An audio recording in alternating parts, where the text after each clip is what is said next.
नमस्कार, मैं हूं सुनील बॉबी और आप इस समय देखना शुरू कर चुके हैं अपना खास कार्यक्रम खबर बिहार। खबर बिहार में बातें करते हैं, बिहार की खबरें होती है बिहार की। बिहार के खबरों के साथ साथ देश दुनिया में क्या कुछ चल रहा है, तमाम खबरों से हम आपको कराते हैं अपडेट। बिहार में शिक्षा रोजगार का क्या है हाल और गाँव की सरकार को लेकर क्या कर रही है बिहार सरकार, तमाम खबरों से हम आपको कराते हैं अपडेट।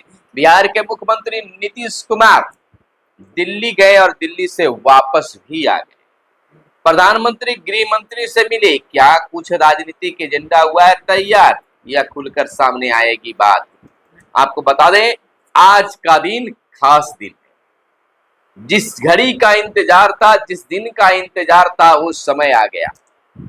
आज तय होगा भारत का भविष्य, भारत की रणनीति तैयार होगी, यानी आज जीत हार का फैसला होगा। किसी को मिलेगा खुशी तो किसी को मिलेगा गम। हर संसदीय क्षेत्र में उम्मीदवारों की जीत हार आज बिल्कुल तय हो जाएगी। कौन जीत रहा है, कौन हार रहा है, कौन जीतेगा, कौन हारेगा, आप तमाम लोगों को आज पता चल जाएगा। रुझान 9 बजे से पूरी तरह से आनी शुरू हो जाएगी और उम्मीद जताई जा रही है कि 2:30-3 बजे तक, 2 से 3 बजे तक आपको अच्छा खासा जानकारी मिल जाएगा कि फिर से किसकी सरकार बन रही है। अगर आपने अभी तक विभिन्न चैनलों के एग्जिट पोल को देख लिया होगा, समझा होगा, और बीते 1 जून के बाद, यूं कह सकते हैं कि 1 जून के शाम के बाद से ही हार जीत पर खासा चर्चा, चाहे वह नेता हो या आम लोग, गली मोहल्लों के साथ साथ चाय पान की दुकानों पर जमकर हुई। और आज लोगों का इंतजार, टकटकी निगाहें रिजल्ट पर टिकी हुई है, चैनलों पर टिकी हुई है, तमाम लोगों की नजरें टिकी हुई है कि क्या होगा। क्या हमारे प्रिय नेताजी चुनाव जीत रहे हैं या हार रहे हैं, क्या सरकार बदलती है या फिर वही सरकार रहेगी। एग्जिट पोल के अनुसार आपने भी देखा होगा, मैंने भी विभिन्न चैनलों के एग्जिट पोल का अध्ययन किया, जाना समझा, तो उस एग्जिट पोल के अनुसार एक बार फिर से भारत में, अपने देश में एक बार फिर से नरेंद्र मोदी की सरकार बनने जा रही है। इधर बिहार की अगर बात कर दे तो राजद ने कहा है कि चौंकाने वाली रिजल्ट बिहार में आएगा। जैसा कि आप जान रहे हैं कि एनडीए यानी कि एग्जिट पोल के अनुसार, आप जानते हैं कि एग्जिट पोल में यह विभिन्न चैनलों के द्वारा बताया जा रहा है कि एनडीए को बिहार में कई सीटों का, यानी 6 से 8 सीटों का घाटा होने की संभावना जताई गई है, जिसमें सबसे ज्यादा घाटा जदयू को होने वाली। किस आधार पर होने वाली है, होगा या नहीं होगा, आज बिल्कुल आप तमाम लोगों को यह जानकारी मिल जाएगी। लेकिन बिहार के मुख्यमंत्री नीतीश कुमार ने कहा है कि देश में एक बार फिर बनेगी एनडीए की सरकार। दिल्ली पहुंचने पर सीएम ने मीडिया से कही यह बात, यानी कि एक दिन पहले ही मुख्यमंत्री नीतीश कुमार दिल्ली के लिए दिल्ली चले गए थे, जहां प्रधानमंत्री और गृह मंत्री से भी मुलाकात की। वहीं खिंचतान में अतिथि शिक्षक परेशान हैं, टकराव की स्थिति है राजभवन सरकार के साथ साथ विश्वविद्यालयों की लड़ाई में अतिथि शिक्षकों का भविष्य अधर में फंस गया है। राज्य सरकार की ओर से 1 वर्ष का अतिथि शिक्षकों का वेतन नहीं दिया गया है। वहीं अगर चुनाव की कर लें तो चुनाव में काराकाट की अगर बात करें तो काराकाट में त्रिकोणीय स्थिति बनती अंतिम क्षण में दिखी, यानी कि 2 दिन में परिदृश्य बदला। जहां पवन सिंह को लोग कहते थे कि 40 से 50,000, 60,000 वोट में सिमट जाएंगे, वहीं इस लड़ाई में वह प्रमुखता से सामने आए। कई प्रखंडों में पवन सिंह आगे तो कई प्रखंडों में विधानसभा में कर सकते हैं उपेंद्र कुशवाहा आगे, तो कहीं पर राजा राम आगे, यानी कि त्रिकोणीय हो गया है। और इस तीनों में से कोई भी बाजी मार सकते हैं। किसी एक के बारे में कहना गलत होगा, क्योंकि यह इस बार का काराकाट में चुनाव अलग नजर परिदृश्य में आया है। अलग अलग उत्साह मतदाताओं को यहाँ देखने के लिए मिला है। लेकिन यह जरूर है कि निर्दलीय उम्मीदवार के रूप में पवन सिंह ने हर जगह अपने वोट पाने में सक्षम हुए, यानी कि जो कार्य था वह बेहतर हुआ।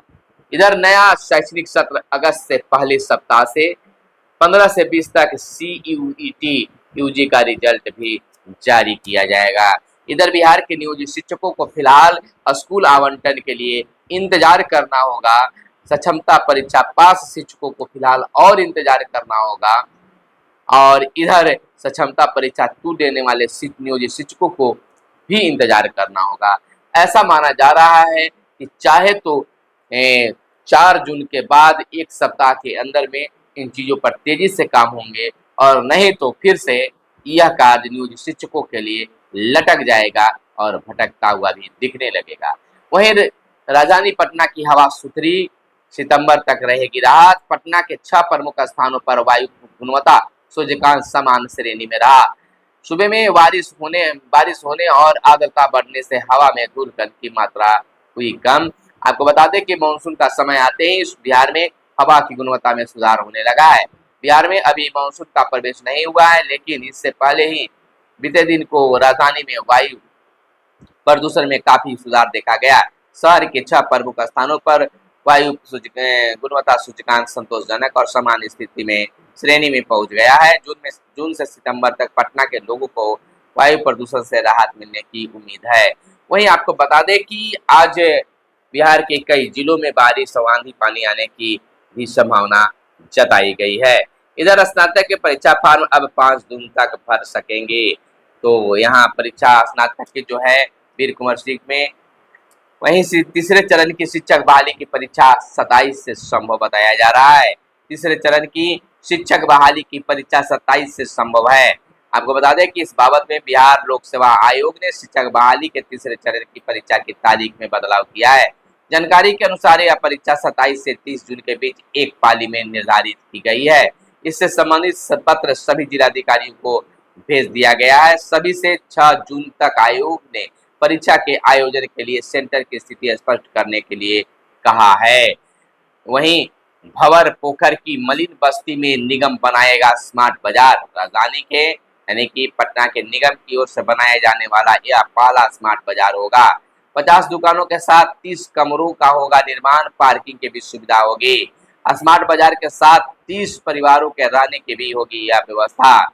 नगर निगम की जमीन को अतिक्रमण मुक्त कराने के बाद होगा यह काम। निगम के जमीन सर्वे का काम पूरा कर लिया गया है।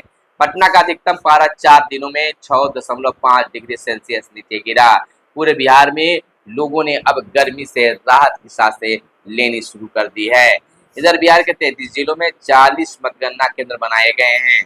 आज 40 मतगणना केंद्रों पर गिनती शुरू है। वहीं 3 मशीन से 43 स्टेशनों पर ले सकेंगे जनरल टिकट। पूर्व मध्य रेलवे ने यात्रियों के लिए 127 स्वचालित टिकट वेंडिंग मशीनें लगाई है। आपको बता दें कि जल्द ही प्रमुख स्टेशनों पर लगेगी 40 और ATPM हिंदी एवं अंग्रेजी दोनों भाषा चुनने की भी इसमें सुविधा होगी। तो यह रेलवे यात्रियों के लिए खास सुविधा होगी। उधर प्रधानमंत्री ने कहा कि आग लगने की घटना रोकने और लू से बचाव के उपाय करें। पीएम मोदी ने रविवार को अपने आवास पर 7 बैठक में किया बातें। नई सरकार के पहले 100 दिन में एजेंडे पर भी चर्चा की गई है। तो एक बार फिर से मोदी की सरकार बनने की बातें हो रही है। वहीं बिहार में के पाठक छुट्टी पर चले गए हैं। के पाठक 30 जून तक छुट्टी पर रहेंगे। सिद्धार्थ को मिली शिक्षा विभाग की कमान, यानी बिहार शिक्षा विभाग के अपर मुख्य सचिव के पाठक 3 जून से 30 जून तक उपार्जित अवकाश पर चले गए हैं। तो वहीं विशिष्ट शिक्षकों को नए सिरे से नियुक्ति पत्र देने की तैयारी चल रही है और यह तैयारी जोरों पर है। लेकिन सूत्रों के हवाले से यह खबर निकलकर सामने आ रही है कि विशिष्ट शिक्षक बनने के लिए भी और नियोजित शिक्षकों को इंतजार करना पड़ेगा।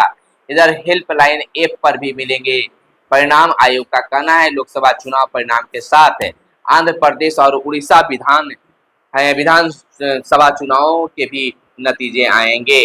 आपको बता दें कि चुनाव आयोग ने कहा है कि आम चुनाव के लिए वोटों की गिनती 4 जून को सुबह 8 बजे से शुरू होगी, यानी कि आज से शुरू होगी।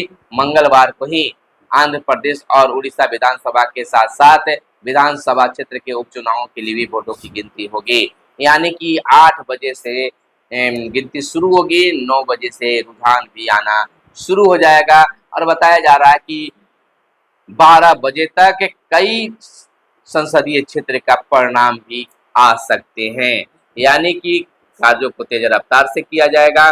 तो आज किसी को मिलेगा खुशी तो किसी को मिलेगा गम, लेकिन यह खुशी होगी कि महापर्व में के बाद जो है सरकार गठन के लिए जो भी पार्टी जीतेगी आज बिल्कुल क्लियर हो जाएगा, भारत का भविष्य तय होगा। फिर मिलते हैं अगले वीडियो में, तब तक के लिए दीजिए इजाजत। जय हिंद, जय भारत, वंदे मातरम।